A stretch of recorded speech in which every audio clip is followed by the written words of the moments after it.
Nicep Family Episode 20. Pusula mga ada pusula diam baru kalalo puasa ni pusula baru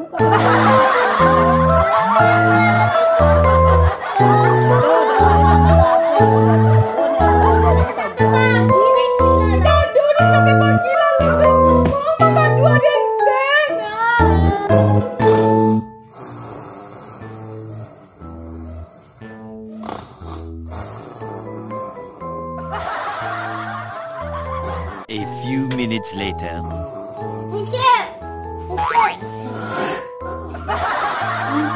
Apa dia main buat main kau? Tak ibu apa yang Muka-muka kalau lah sajam dia lalok baru ah.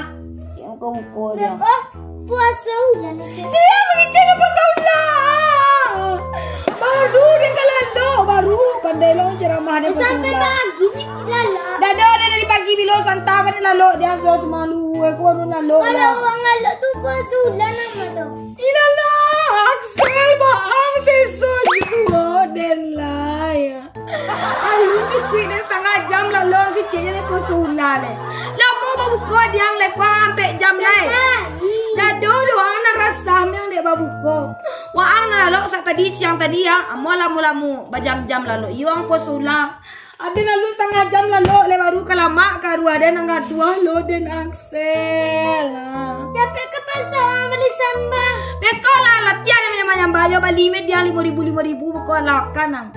Baru ke lalu ada baru ke sana ada baru Axel. Wah anak pusula ni dia diam. Dalam kecil pusula. Aku nak ada sanang di dulu. Tiba di luar rumah pi malate. Di rumah lalu sanang dak lu bilang kecil ada pusula. So tali masak. Dak do baru ke lalu dia tawang yang pusula tu tawang.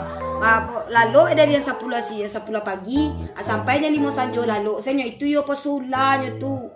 Iko kalau sajam. Itu sore pasula lagi. Ina do kalau sajam dan lalu puasa ku ibadah diang le jang sajam dan lalu bulan puasa ku. Ibadah. Yang tanya mana cep. Yang icela dan lo gituan aduh sanangi duit dan doa no pusula. Yang lalu cep. Lalu di sebentar dulu aksala. Sebentar lalu. Jadi ke pasar lo. Beko sana hari lalu lek. Babuka dia. Datang ayah. Beko datang ayam pai ayam pai nang situ lah dan sambuang karuan dulu. Cep ikut. Iya pilang dulu dia sama karuan dulu pai ke situ dulu. Ini aduh sandang lalu aduh baru kata karuan baru. Dia sambung lalu dia melihat lo.